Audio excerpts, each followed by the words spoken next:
this is going to be a very technical talk. It's going to take us about 90 minutes. So it's long and very technical. So thank you for being here, for those who are here for this talk. And my name is Gustavo Silva.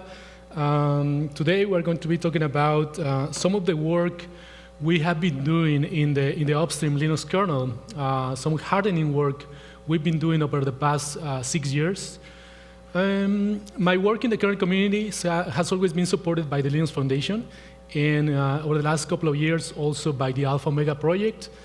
This project is funded by Google, Microsoft, and AWS.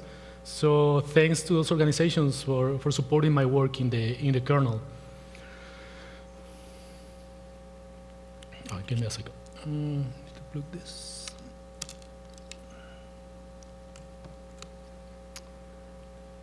Okay, so a couple of words about me. I've been doing upstream Linux kernel hardening over the past 9 years.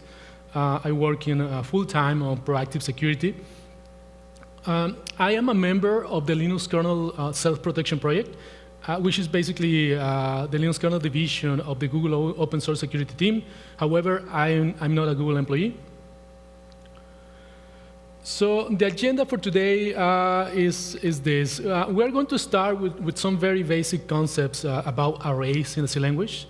I'm going to explain a special type of arrays that are flexible arrays and how they are used in the kernel, and some of the work on flexible array transformations we've been doing. This is to improve the security of the Linux kernel. Then we are going to jump into the main part of the presentation, where we are going to be discussing some of the internals of memcpy and how it is that we are hardening memcpy against buffer overflows. We are going to talk a little bit about a couple of compiler options, recent compiler options, and an important attribute, the counted by attribute. By the end, I'm going to discuss a little bit of the work I've been doing over the past few months, bleeding edge Linux kernel hardening, and of course, at the end, some conclusions. So what we have here is the most simple declaration of an array in the C language. We have an array of 10 elements of type integer, right? Something important to say about arrays in the C language is that the language doesn't enforce array boundaries, right? So every time we need to use any kind of array, it is our responsibility as developers, as programmers, to make sure that we are not going to read or write beyond the boundaries of these objects. Something crucial to keep in mind for the rest of the presentation is that the size of this array, of this type of arrays, is clearly well defined at compile time.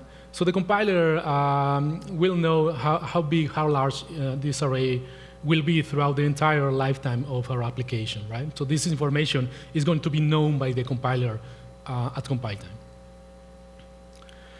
Then we have what we call trailing arrays. A trailing array is merely a fixed size array, or an array of any type, any size, basically, that is going to live at the end of a structure, right? So here we have our trailing array, again, of 10 elements of type integer.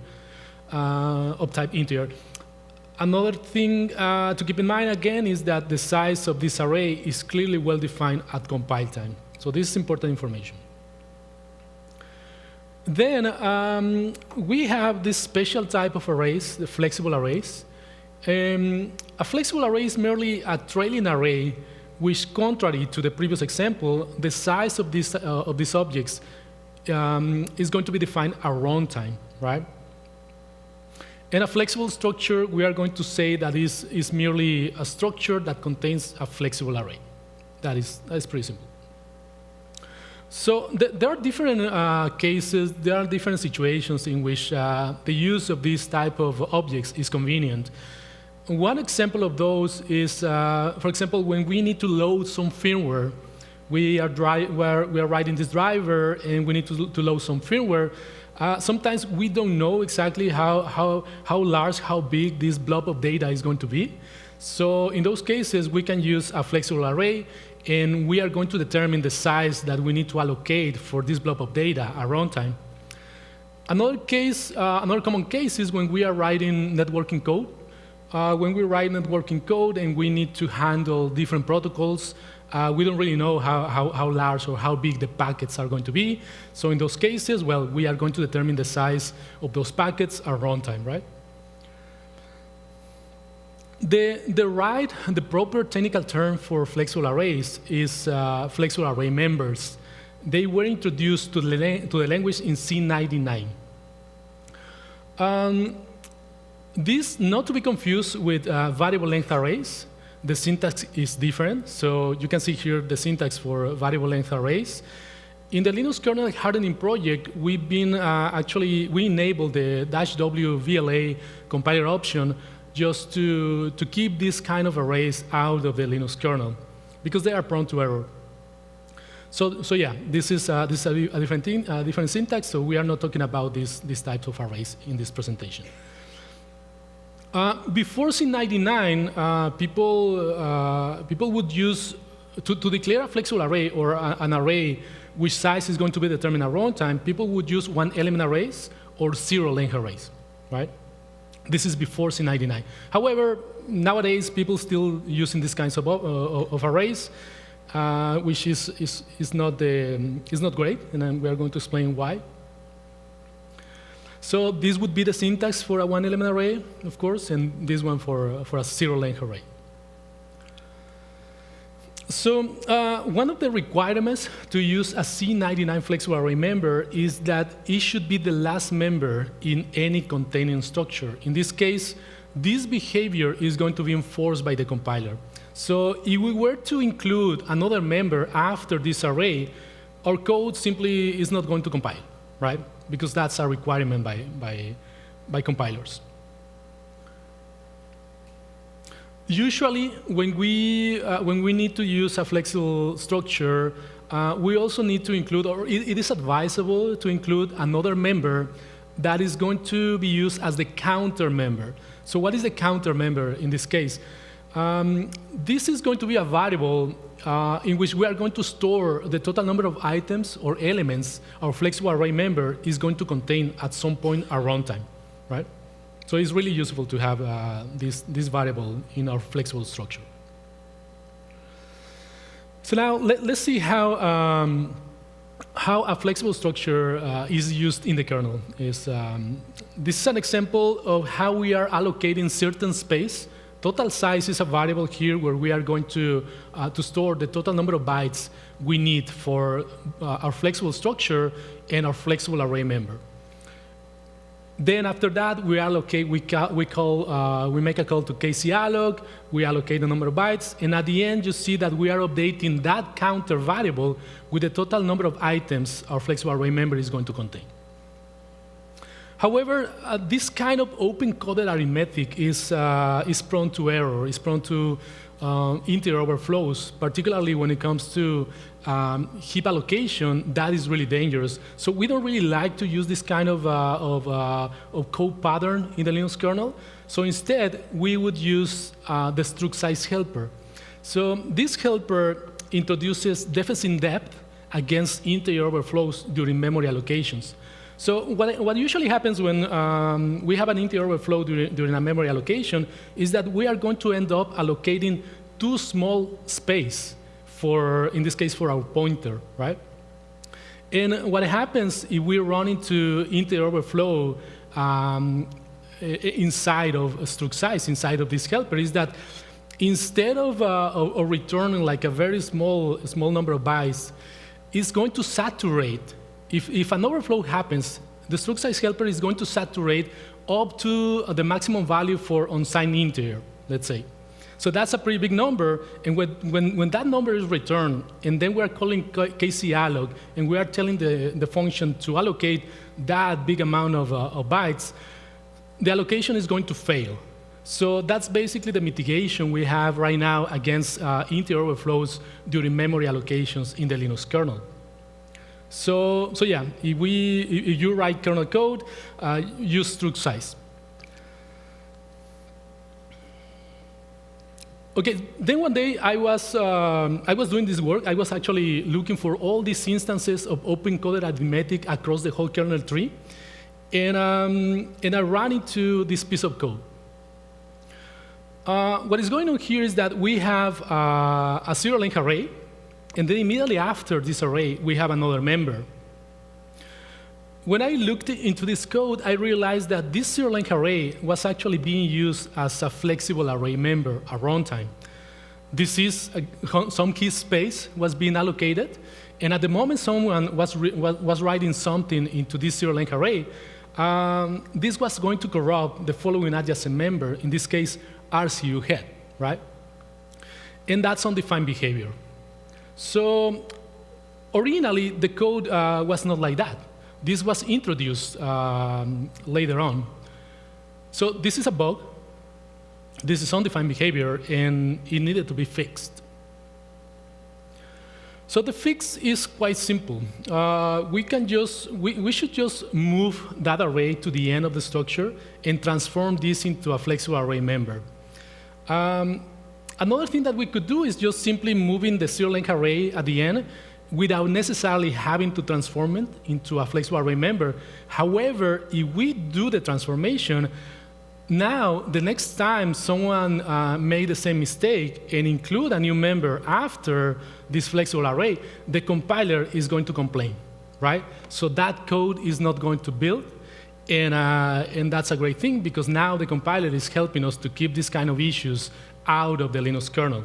So that's the reason why I transformed this into a flexible array member.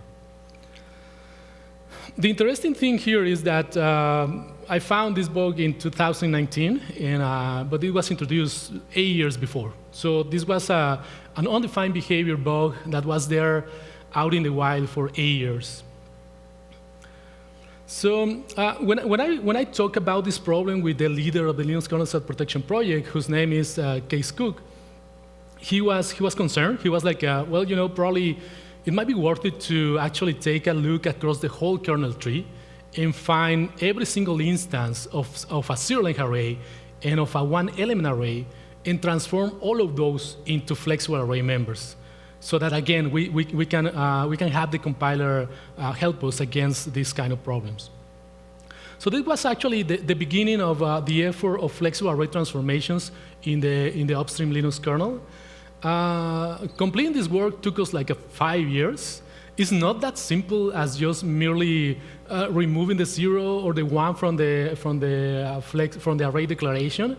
And we are about to see later on in the presentation. I'm going to explain some of the cases, some of the complexity that implies that is related to doing this work, right? And I'm going to stop talking about flexible array transformations at this point, but we are going to converse, and we are going to come back to discuss this issue again after we discuss the following.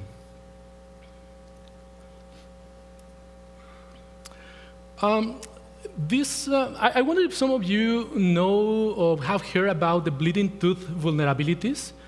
This was a set of vulnerabilities they were discovered by a security researcher at Google back in 2020. I wonder if some of you have heard about this. No? No one? OK. I'm going to discuss, this was a set of 3 different vulnerabilities, and I'm going to discuss the one that he decided to call bad vibes. OK, what is going on here is that we have a fixed size array. The size of this fixed size array is going to be 31 bytes, right? And then on your right-hand side, we have a call to memcpy, right? And in memcpy, we want to write certain data of certain length into this fixed size array, right? So the issue here, or one of the problems we can quickly identify, is that we are not actually checking that the number of bytes we want to write into the fixed size array is actually less than the size of that array, right? That's a problem. So that's not great. So what the security researcher was speculating about here is he was thinking about the possibility of, in some way, overriding overflow in this fixed size array all the way up to this next pointer. That was his goal. And what happened is that, yeah, he actually did it. He managed to corrupt, he managed to overflow that fixed size array, which again, if we notice, the size of this array is clearly well defined at compile time. So this begs the question, so what is the problem with crucial APIs like memcpy in this case? Well, similarly to the case of arrays in the C language, memcpy doesn't enforce the boundaries of the objects you want to read from or write to. So it is up to us, up to the developers, up to programmers, to make sure to double check or to sanity check that the number of bytes we want to read from the source object, in this case, and write into the destination object, is actually not going to be outside of the boundaries of such objects. So based on this information, what do you think was the fix for bad vibes at the time? Do you have any idea? OK, the fix was quite simple. I mean, the number of bytes just needed to be sanity checked against the size of the fixed size array, right? That was the fix at the time.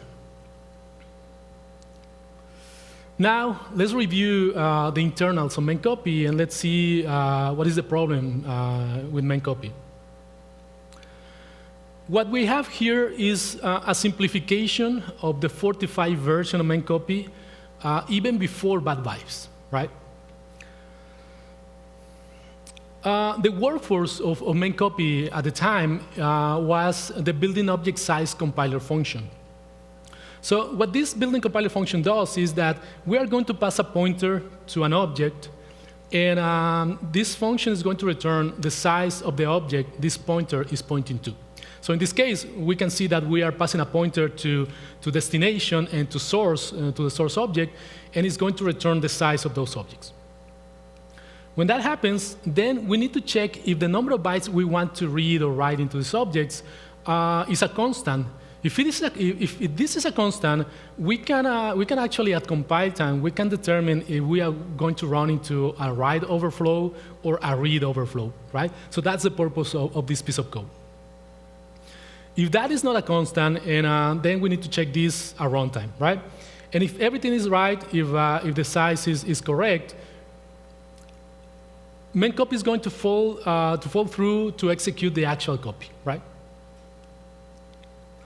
OK, now let's take a deeper look into how this building compiler function works.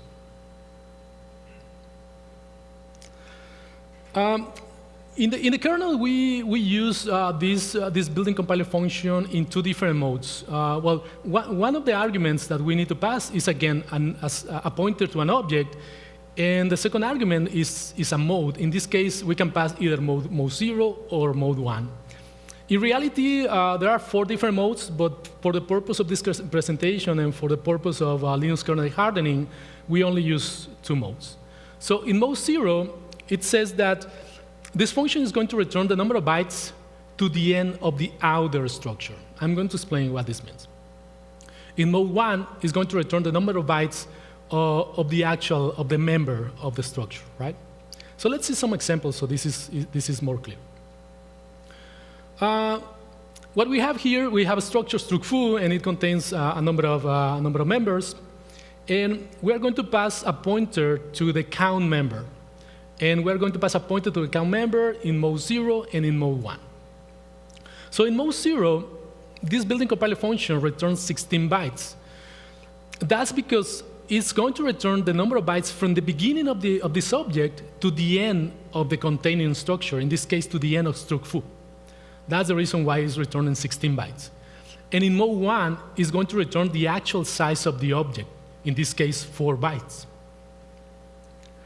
If we pass a pointer to an array of 8 bytes, in mode 0, it's going to return 12, because that's the size, that's the number of bytes we have from the beginning of the array up to the end of struct-foo, right? And of course, in mode 1, it's going to return the actual size of the array, which is 8 bytes. In the case of a flexible array, in this case, a flexible array member, this function is going to return -1. And basically, this means I don't know. The function is telling us that it doesn't know how big this array is. And this is fine, because if you notice the syntax for this array, we are not saying, we are not indicating the size of this array, because this is going to be determined at runtime. So it is fine. This is fine that this built-in compiler function doesn't really know how large this array is. Okay, now, when this security researcher was trying to overflow this fixed size array, he didn't actually build the kernel with the 45 version memcpy enabled. However, even if he had done this, this fortification wouldn't have prevented the bug from happening, simply because we were using built-in object size in mode 0, right? So that means that this built-in compiler function was going to return the size from the beginning of our fixed size array up to the end of the outer structure, up to the end of HCI dep, right? So yeah, that was, memcpy, the 45 version of memcpy was not going to do anything about it. But, I mean, we might ask if we can do something about this, if we can fix this problem, right? And well, probably we just need to update. Instead of using mode 0, we can use just mode 1, right? And with that, of course, with that, the previous code is going to return now the actual size of that array. So yeah, that's what we did. We simply replaced, instead of calling this built-in compiler function in mode 0, we call it in mode 1, right? And this simple change is enough to prevent this kind of vulnerabilities. And life is beautiful, right? Yeah, but there is something that is called intentional cross-member overflows. So let me explain what that is. What we have here is we have a structure with 3 arrays of a fixed size, and what is going on here is that we have a memcpy at the end, and what this does is going to write some data across the 3 arrays, right? It's going to start with the first one, of course, key material, but it's making it's calculating the size to write across the three of them, right? This code is fine, is correct because this was intentional, right? However, if we want to change from mode 0 to mode 1 in built-in object size, when calling built-in object size, this code is going to cause false positives, right? And we have a lot of, well, at the time we had a lot of this kind of code in the Linux kernel because this is perfectly fine code, right? However, we needed to do something about it because this is the case when we are trying to implement any hardening mechanisms in the Linux kernel. We need to account, if we run into false positives, we need to account for those and we need to fix them. So usually it is the case that whenever we want to enable a hardening compiler feature or we are developing a hardening mechanism in the kernel, we are going to run into hundreds, if not thousands, of false positives. So a lot of the work we do in the Linux kernel is actually fix those issues. Usually, when we see false positives, particularly when we are trying to harden a code base, those false positives are going to reveal either weak code patterns or ambiguous code, right? And even in that case, well, we need to fix those because we don't want to waste people's time. It is not fun if your code is working correctly, everything, it builds cleanly, right? And then all of a sudden you start seeing warnings. And when you go and take a look at your code, it turns out that there is nothing to see there. That's just a false positive. So that's not fun for anyone. So that's the reason why we, in the Linux Kernel Self-Protection Project, we say that we allocate that pain, right? So whenever we try to enable any hardening mechanism, we need to fix every single false positive. Otherwise, people just don't accept our changes. And that is fine, and that's for a good reason. OK, so now let's go back to our example, and let's try to find a solution for this false positive. Well, one possible solution is we can just enclose those members in a substructure.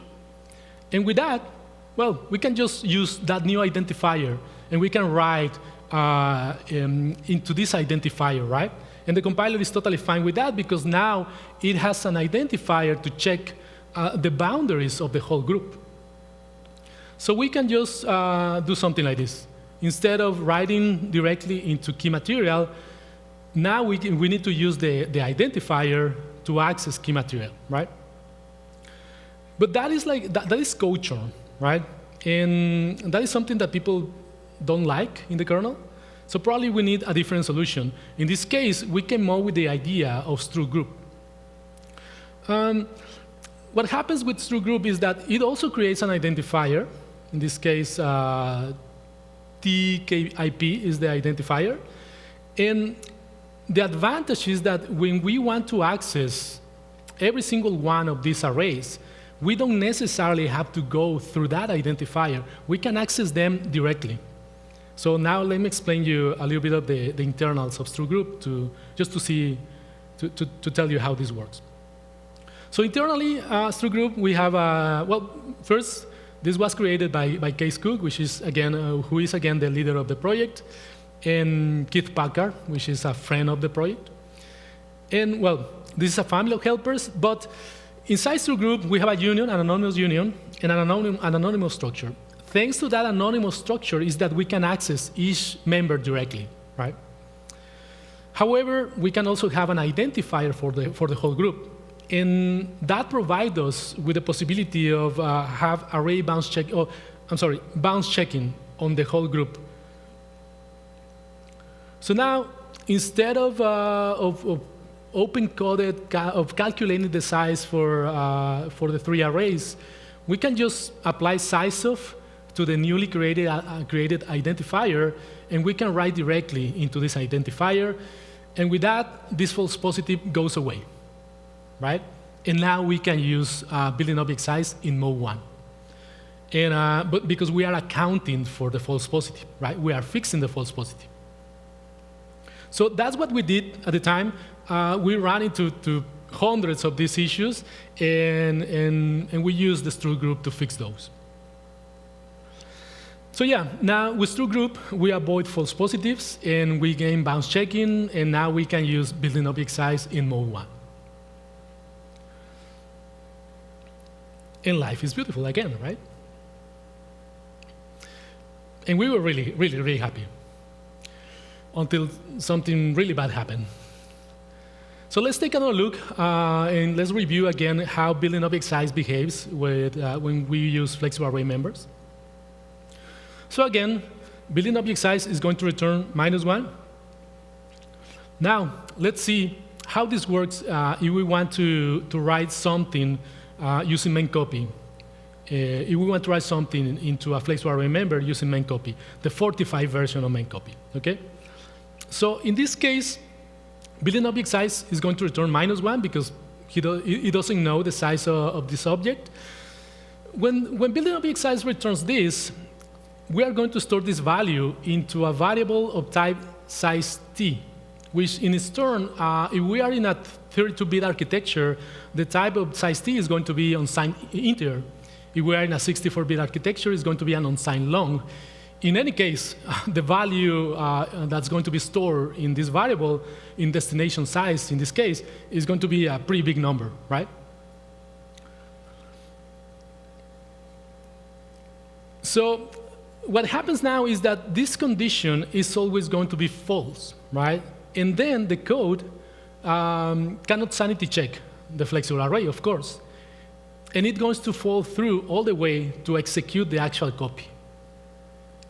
And this is expected behavior. This is fine because at this point, we didn't have any other way to determine the size of a flexible array. So yeah, it's fine that it doesn't sanity check the size of a flexible array member.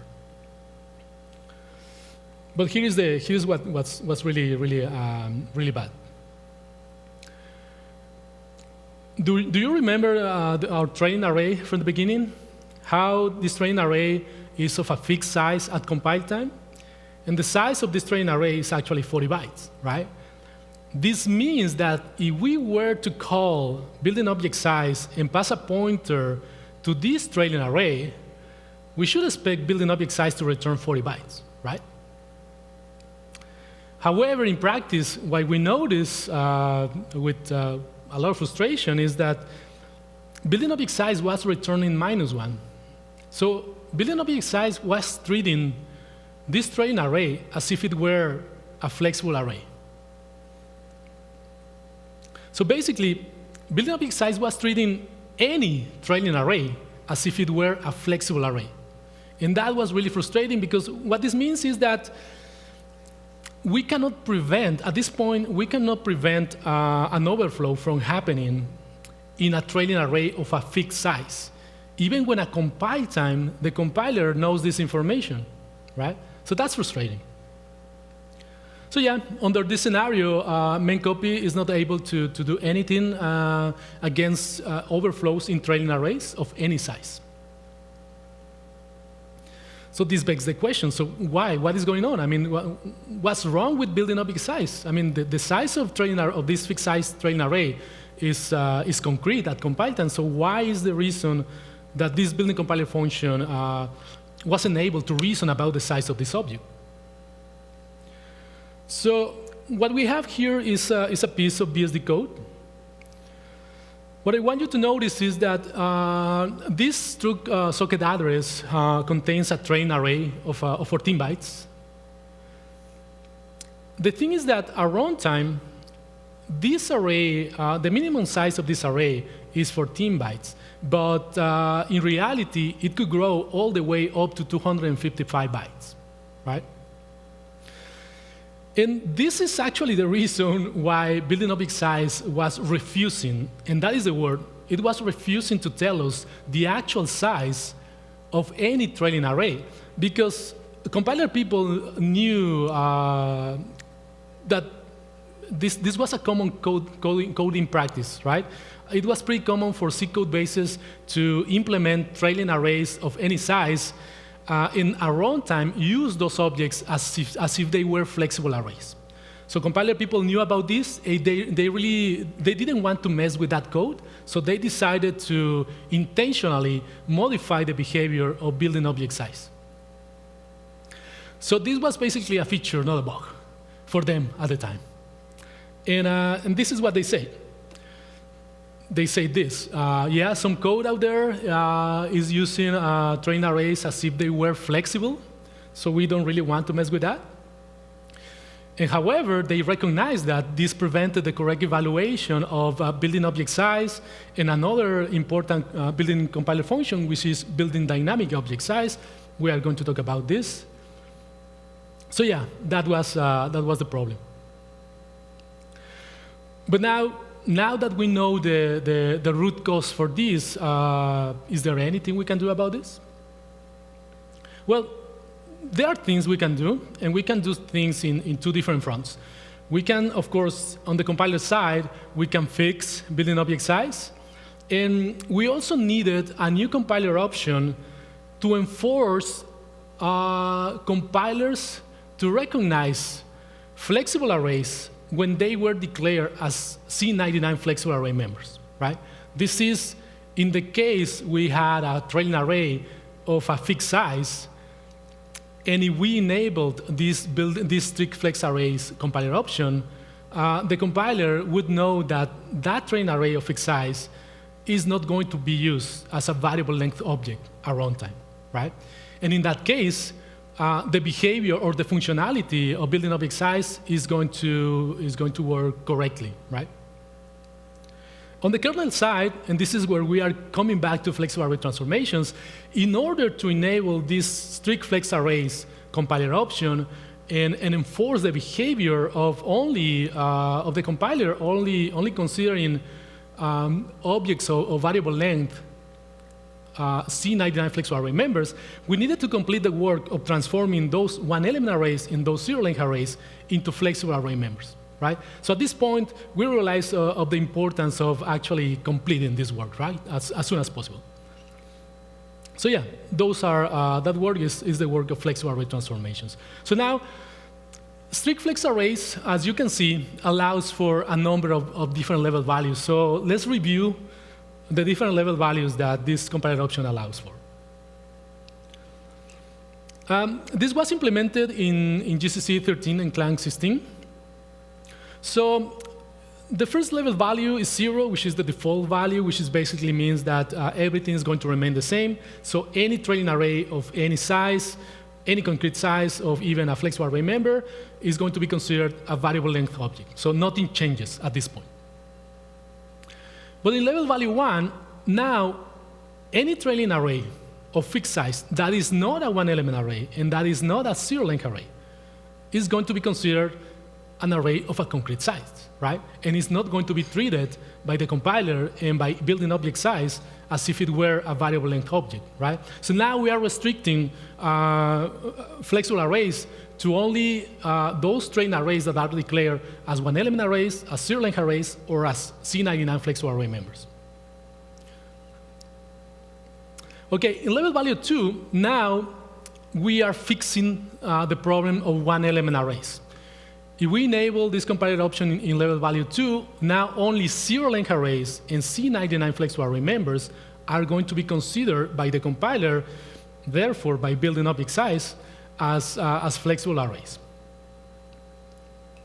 And with this, building object size now behaves correctly when it comes to a one-element array, which is going to return the size of that one element.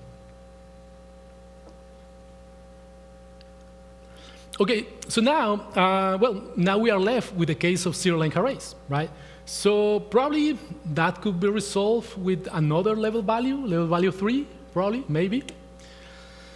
Yeah, we wanted that level value. However, Clang compilers, they had different opinions. This zero-length array is a compiler option, it's a Clang compiler option. And when you enable this, when you use this compiler option, basically what you get is you are going to get warnings whenever you are using a zero-length array. It doesn't matter if you are using this zero-length array as if it were a variable length object. Whenever you're using a zero-length array, you are going to get a warning. So at the time, Clang people, they were arguing that as zero-length arrays are not part of the C language, we should stop using them in the first place. So probably we didn't really need this level value 3. If we were just go and remove all zero-length arrays from the Linux kernel, that would be just the right move. However, zero-length arrays are used for other different things than to declare a variable length object. So sometimes people use zero-length arrays as markers in structures. So what happens is that sometimes people write these very, very big structures with 300 elements, 300 members, and they somehow need to have a reference or need to have an idea of where or in which section in which part of the structure are certain members. So they would do something like, they would declare a zero-length array, and they would call it a star of X. And then after 10 or 20 or 100 members, they would declare another zero-length array and name it N of X. So they would have star and N, and they would use zero-length arrays as markers, right? So that's one way in which people use zero-length arrays. Another way in which we end up with zero-length arrays is under certain configurations, depending on the configuration, you might need to use an array of 100 bytes or, I don't know, 200 bytes. But under other configuration, the same driver might not need to use that array, right? So that array will go down to 0, right? So when you compile your code, and the code identifies that you are using a configuration in which the size of this array turns out to be 0, in this case, this compiler option will warn and will report this as an error, as a mistake. But that is intentional, right? And that is something that shouldn't be modified. So zero-length arrays are here to stay. They are not part of the language, but they are useful. So we are not removing, or at the time we were, you know what, we are not removing zero-length arrays from the kernel because they are useful. So fortunately, compiler people understood this, Clang understood this, and this issue was promptly resolved, and they agreed to implement level value 3. And with that, only C99 flexible array members are going to be considered variable length objects at runtime, right? And of course, building object size is going to behave correctly in other cases, right? Now, let's talk a little bit about the work of flexible array transformations and why that work was not that simple to do, what's simple to complete. Let's get into some of the details. At the time, when we realized that people were using these one-element arrays and zero-length arrays as if they were flexible arrays, we decided to classify those and name them fake flexible arrays, right? Just to make a distinction between them and true flexible array members. So yeah, these are examples of fake flexible structures. And of course, we want only C99 flexible array members. So the problem with transforming one-element arrays into zero-length arrays, or the problem with using one-element arrays, rather, is that they are prone to off-by-one problems. Also, they contribute to the size of the containing structure.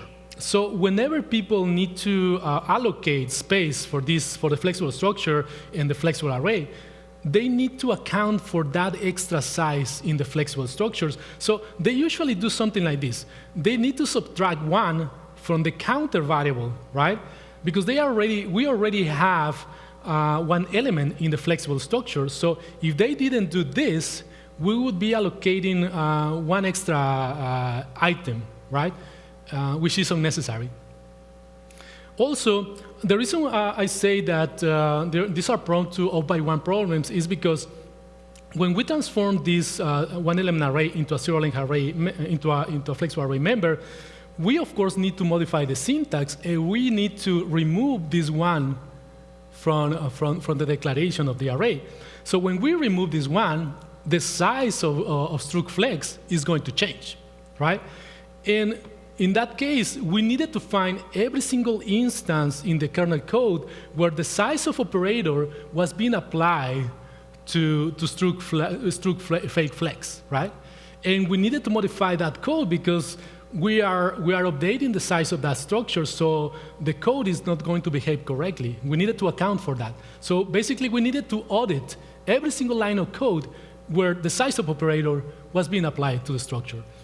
And that was a lot of work.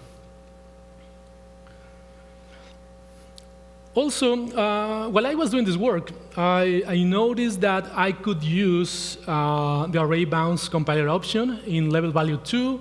What this does is that it is going to report the cases when we are using a one-element array, when we are iterating over a one-element array. In this case, as you can see, if we access the array via the index 0, everything is fine because, well, that's correct, right? We have one element in this array. But if we were to try to access this array beyond index 0, well, this compiler option reports a warning, right?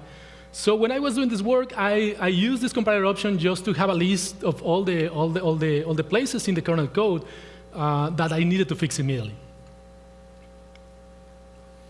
Now let's talk a little bit about transforming zero-length arrays into flexible array members. Again, zero-length arrays are not part of the C standard. They were included by compilers in the early 90s as an extension. But we have seen that they are useful. When we transform a zero-length array into a flexible array member, again, we need to remove the 0 from the declaration. The size, in that case, the size of struct-fake-flex is not modified. It's going to remain the same. However, depending on the number of members we have in the fake flexible structure and even the order of the members, we might end up having trailing padding after the fake flexible structure. And that trailing padding contributes to the size of fake flex 0. So we need to be careful about that. Also, as you can see, in this case, when we allocate heap space for this for the fake flexible structure and the fake flexible array, now this time we don't need to subtract anything because, well, there is no need for that. However, even when zero-length arrays are slightly less buggy, we need to look for cases where the size of operator was being applied to this array, because this will always be 0, right? And I ran into a couple of cases where people were applying the size of operator to a zero-length array, and they were using the result of this operation in other computations, and well, they were buggy, and I needed to fix those. Another interesting issue to address is the case of flexible array transformations in UAPI. What we have here is a one-element array. This is UAPI code, and if we remove that one, the size of the structure is going to change. And but this is different when it comes to user space, because if the size of that structure change, we are going to alter user code, right? And chances are that we are going to break user space. So we cannot simply perform a normal flexible array transformation when it comes to UAPI code, because of course the #1 rule in the Linux kernel is that we never break user space, right? We do break user space, but we fix it as soon as possible. Okay, so in this case, one solution in the beginning. This is one solution I was using. What I would do, and this is horrible. I don't like it, but we found better ways. I would duplicate the whole structure and include a flexible array, so that the one-element array could still be used by user space, but we would use the flexible array in kernel space, right? So at the time, that was the fix. That was the fix for the false positive, or rather, that was the flexible array transformation. However, later on, after that, we implemented the declare flex array helper. So now the code looks less ugly, at least. So there is a reason why we cannot include merely a flexible array member in a union. Something like this is not, or was not possible at the time. This kind of syntax, for some reason, was not allowed by compilers. We didn't know exactly why. It didn't make sense to us. But this is now allowed since GCC 15.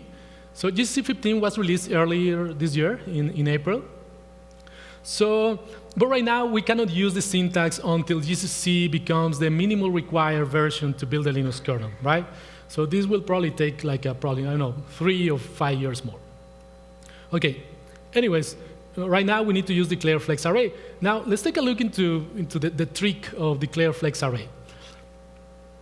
The compilers doesn't allow to include a flexible array member in a union. However, we can include a flexible structure in a union. And that is basically what we do with declare flex array. We have an anonymous union, which would be our flexible structure. But of course, we just want the flexible array member. We don't want any other member. But this trick of including an anonymous member of basically size 0 in this anonymous flexible structure is enough for the compiler to accept the flexible array member in a union.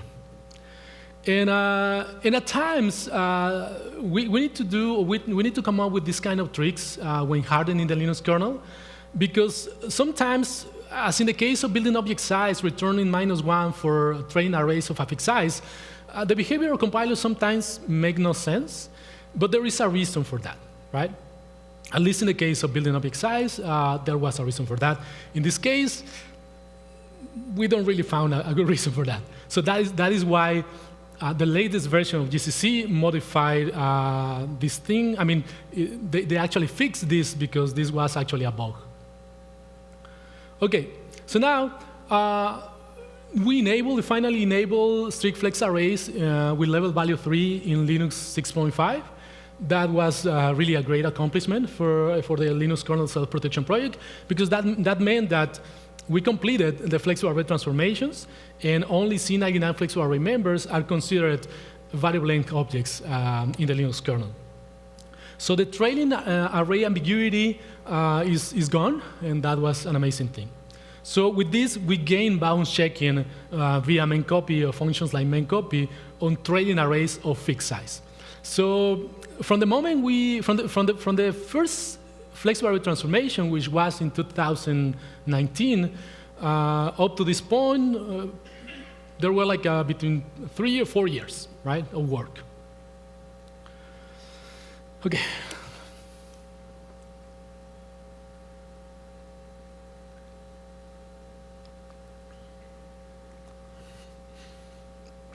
This was intentional. I mean, this is a long presentation. Okay, let's continue. Okay, in this project, we're ambitious. We are really motivated to make the Linux kernel more secure, more robust, and more resilient to attacks. So the next question to us was, for us was, what can we do about flexible array members? Is there some, now that we have won this battle, this huge battle, and we gain bounds checking on trailing arrays of fixed size, is there something we could do to gain bounds checking on flexible array members? And the answer for that was the counted by attribute. So the counted by attribute was first released by Clang 18. It was a great effort done by Bill Wendling. He works at Google. He's a Clang developer. He's a member of the Linux Kernel Self-Protection Project. And in GCC, the one who developed, who implemented this attribute was Xin Zhao. She's also part of the Linux Kernel Self-Protection Project. And these people are amazing, right? I mean, they are the ones that have been implementing all the compiler hardening features we've been using in the kernel over the past 6 years, right? We have meetings with them every other week, and we help them test their code, and we tell them about our concerns when it comes to the Linux kernel security. And well, they've been implementing a lot of changes in the compilers that can be used by anyone, basically, right? Because if you have a C project, if you have a pet project, or if you are, I don't know, an embedded software engineer, you can actually adopt all the hardening features I'm talking about in this presentation. You can adopt them in your code base, and you can improve the security of your projects. So let's continue with counted by. What counted by does, okay, let me go back. As you can see here, we are actually, counted by is a way in which we can relate the counter member in our flexible structure with our flexible array member, right? It establishes basically a link between those two members. So this is what the documentation says. Yeah, it points to that field, to that member in the structure that is going to be used as the counter member that is going to contain the total number of items a flexible array member is going to have at some point at runtime, right? And this improves the result of the array bound sanitizer and also of building dynamic object size. And we are going to see how this works. So in the kernel, I mean, this syntax is pretty ugly. So in the kernel, we have helpers for everything. So we decided to create the counted by helper, just so we don't have to write attribute and then counted by and then the member. So if you take a look at kernel code, you are going to see counted by annotations that looks like this, right? They look like this. So we've been doing this work for a couple of years. We've been annotating every single flexible array member in the kernel with the counted by attribute because we want to gain bounds checking on flexible array members. So now we need to use building dynamic object size instead of building object size. So we basically, in the 45 version memcpy, we replace building object size with building dynamic object size. Building dynamic object size defaults back to the same behavior building object size has at compile time. So yeah, this is going to work exactly the same as this other compiler function at compile time. Okay, so now after we annotated, we're still in the process of annotating flexible array members with the counted by attribute. With this, we gain runtime bounds checking coverage on flexible array members. And you can enable this fortification if you build your own kernel. You can just enable this fortified source configuration, and you're going to gain this runtime bounds checking coverage on flexible array members.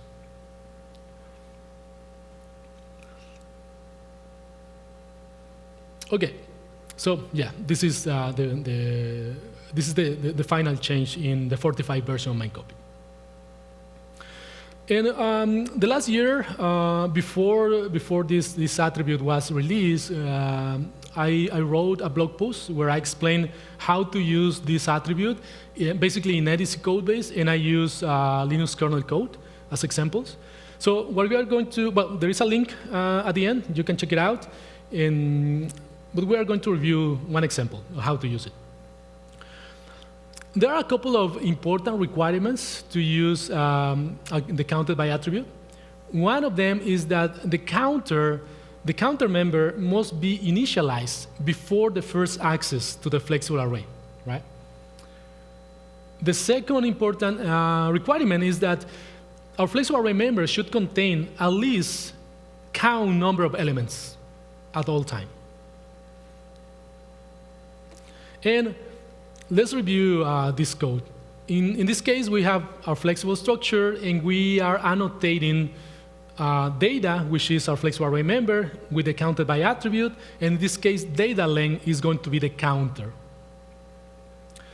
Now we have this other piece of code. And as you can see here, well, we are also using the struct size because this is open-coded arithmetic that we don't like. And the important change here is this. You can see how the original code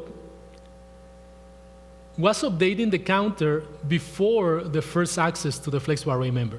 So first, we were using memcpy to write some data into our flexible array member, and then we were updating the counter.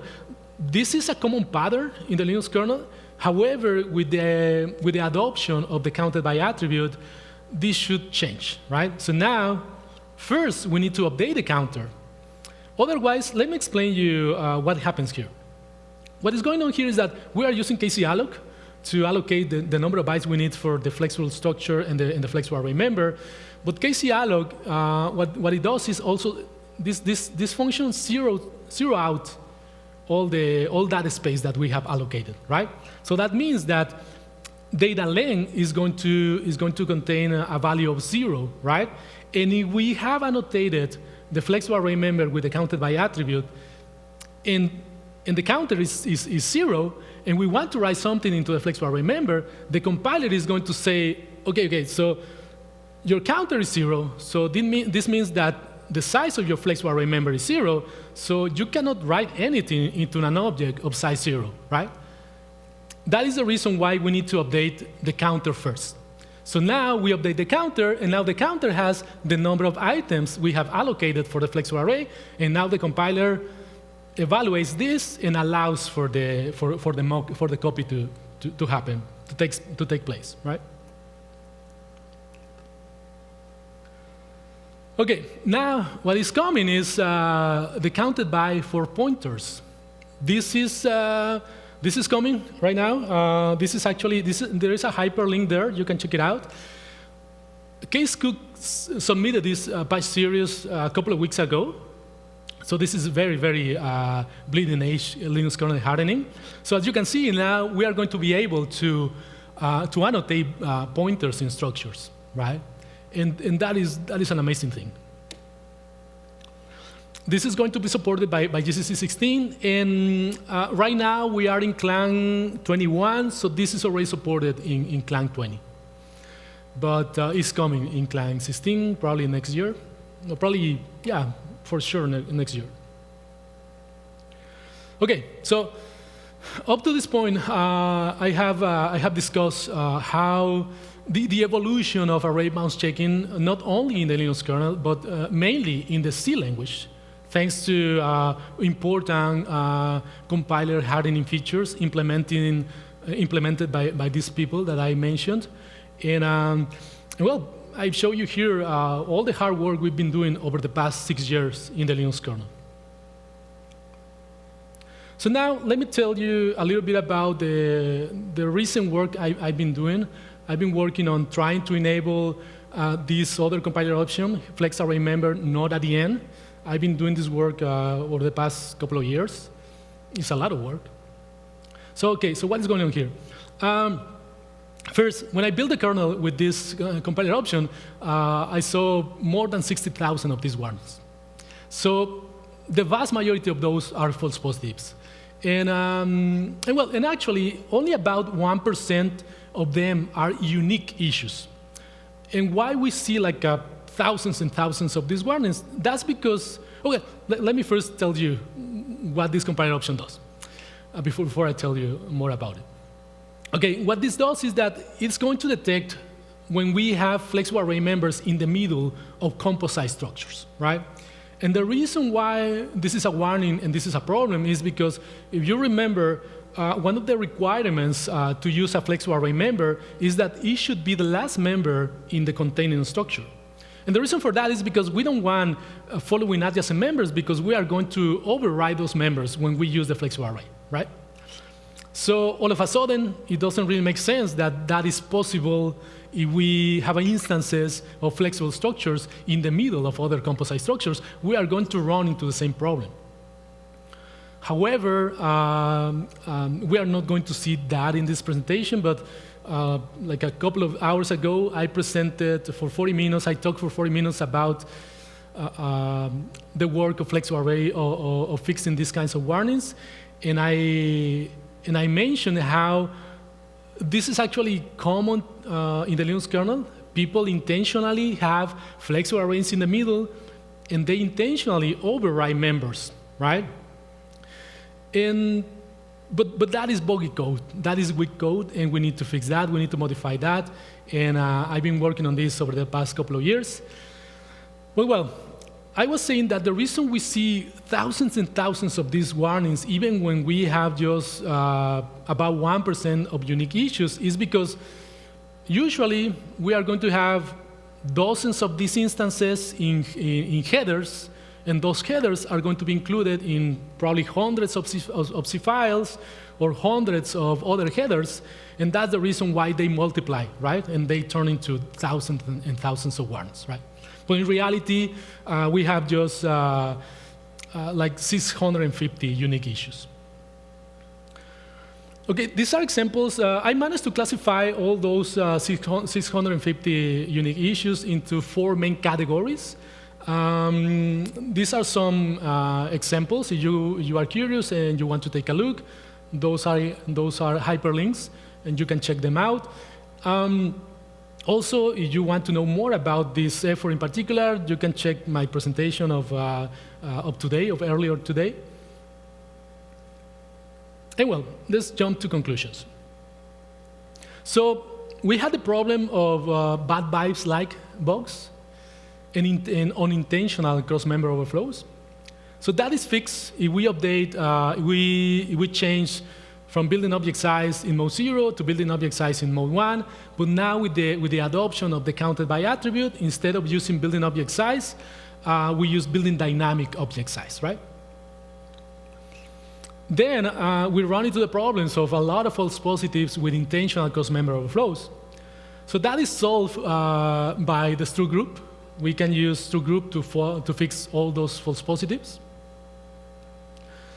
Then we had the issue of training array ambiguity, the problem with building object size returning -1 for any training array. and lack of bounds checking on those training arrays.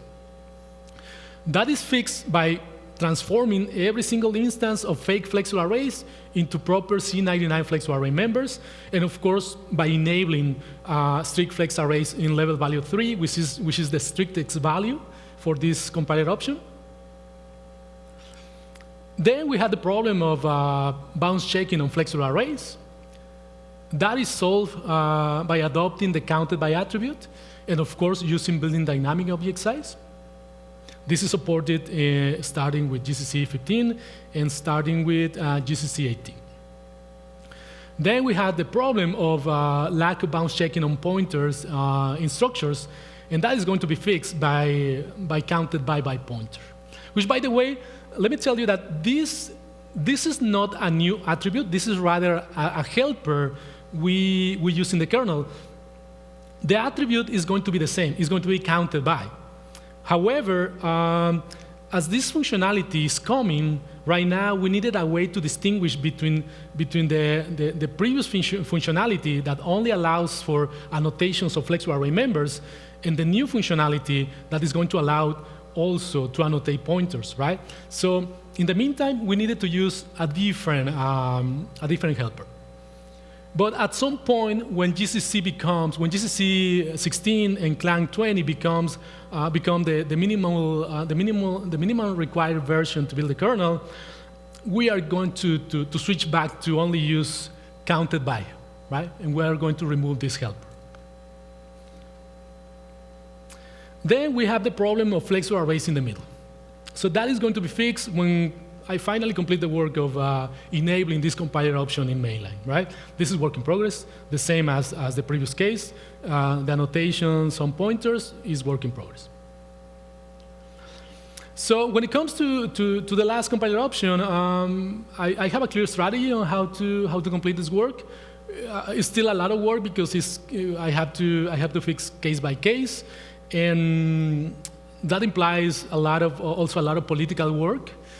In the kernel, we have different communities within the Linux kernel, and each community has their own idiosyncrasy, right? They have their own ways to do things, they follow their own processes, so what applies to certain subsystem doesn't apply to other subsystems, right? So we need to find a way to talk to different people and to convince them of the importance of adopting all these changes, right? So it's also a lot of political work. It's the technical challenge, but also the challenge of convincing people of the importance of these changes. So all of the hardening mechanisms we have discussed here can be enabled if you build your kernel with config fortify source and config UB-sound bounds, which UB-sound stands for undefined behavior sanitizer. So yeah, you can use those configurations, and you can play with a fortified kernel, right? So I want to think that the security of the Linux kernel is being significantly improved over the last 6 years because of all this work, because of all this effort. And yeah, with that, thank you.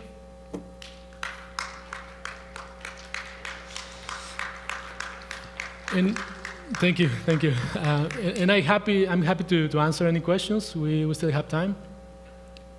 You have any questions, you can ask me.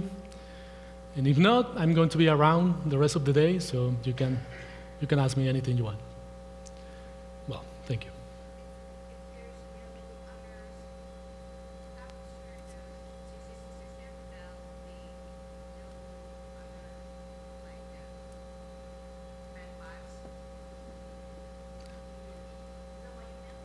What do you mean?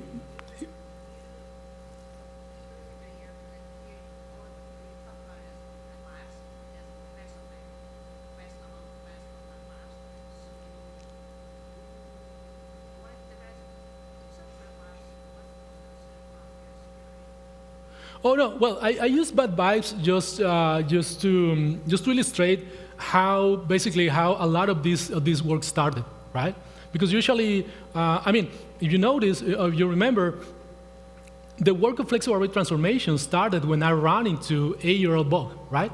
That's the moment when we paid attention to these kind of issues, right? So the moment the latest fortification of memcpy started is when we noticed the issues we had with bad vibes vulnerabilities, right? So we wanted to prevent those kind of vulnerabilities from entering the code base, right? So then we started to think about strategies on how to do that, right? But that's just one example.